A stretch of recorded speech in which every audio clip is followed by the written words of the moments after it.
হুজুর মানে কি বোঝেন? একজন আলেম দেখি আপনার মস্তিষ্কের মধ্যে কি ধারণা আসে?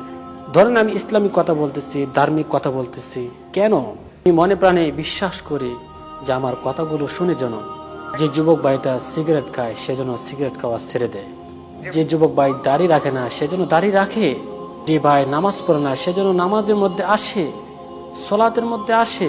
সুতরাং আমার এমন কোনো কাজ করা যাবে না যে কাজের মধ্যে তারা আগ্রহ সৃষ্টি হয়। আমি যেন দিনের কথা বলতে পারি। যদিও আমি মনে করি যে আমি অনেক একজন নিকৃষ্ট মানুষ, যদিও আমি মনে করি যে আমার কথার মধ্যে মানুষের কোনো আসর হয় না, আমি এতটুকু মনে করি যে আমার ভিডিওটা দেখে যেন একজন মানুষ দিনের পথে ফিরে আসে, একজন মানুষ যেন আল্লাহ মুখী হয়, রসুল মুখী হয়। কিন্তু আমার বুঝে আসে না, আমি কিছু কিছু ভিডিও আমি দেখি যারা অনেক সুন্দর হাঁটার স্টাইল করে হাঁটে, টুপি খুলে মাথার চুলগুলো ছেড়ে লেডিস পিছনে লাগিয়ে হাঁটতেছে। আমার বুঝে আসে না যে জাতির এই হাঁটার ভিডিওর মধ্যে আপনার কি উপকারিতা রয়েছে, কি ফায়দা রয়েছে, কি শিক্ষণীয় রয়েছে, যেটা আপনি লাইক করতেছেন, ফলো করতেছেন, দেখতেছেন, কমেন্ট করতেছেন। আমার বুঝে আসে না, আমার এই অবুঝ মনে জানতে ইচ্ছা করে যে আপনার ওখানে কি শিক্ষণীয় রয়েছে, আমাদের ওই ভিডিওতে কি শিক্ষণীয়, যে আমরাও তার মতো সুন্দর করে হাঁটবো, চুল বের করে হাঁটবো, স্টাইল করে হাঁটবো। জাতির ভাই কি উপকারিতা? আমি আমার কথা বলতেছি ভাই, আমি এমন একটা ভিডিও ছাড়লাম, আমার এই ভিডিও দেখে আপনারা কি শিক্ষা পেলেন? যে ভাই আমার ভাবতে হবে যে আমার জাতির কি উপকারী হচ্ছে, আমার জাতির কি ফায়দা হচ্ছে।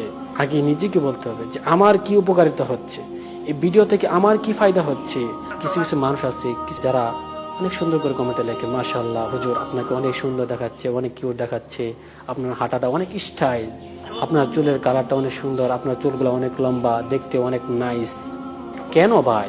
জাতির কি উদ্দেশ্য, জাতির কি উপকারিতা রয়েছে তার মধ্যে, আমাকে একটু বোঝাবেন? আমি যদি মানুষকে দিনের পথে ডাকি, এমন ব্যবহার, এমন ভিডিও আমার মনে হয় না কোনো উপকারে আসবে। এই জন্য সাবধান, ওই সমস্ত ভিডিও থেকে নিজেকে হেফাজত রাখতে হবে। আমি নিজেকে বলি যে আমার ভিডিও যদি আপনার উপকারে না আসে, আমার এখান থেকে যদি কোনো শিক্ষণীয় বিষয় না পান, আপনিও দূরে থাকবেন। আপনি এই সমস্ত ভিডিও থেকে নিজেকে হেফাজত রাখবেন। আপনি আমার ভিডিওতে কমেন্টস করার কোনো দরকার নাই, আমার ভিডিওতে লাইক করার কোনো প্রয়োজন নাই, ফলো করা আমার আইডিতে কোনো প্রয়োজন নেই আপনার।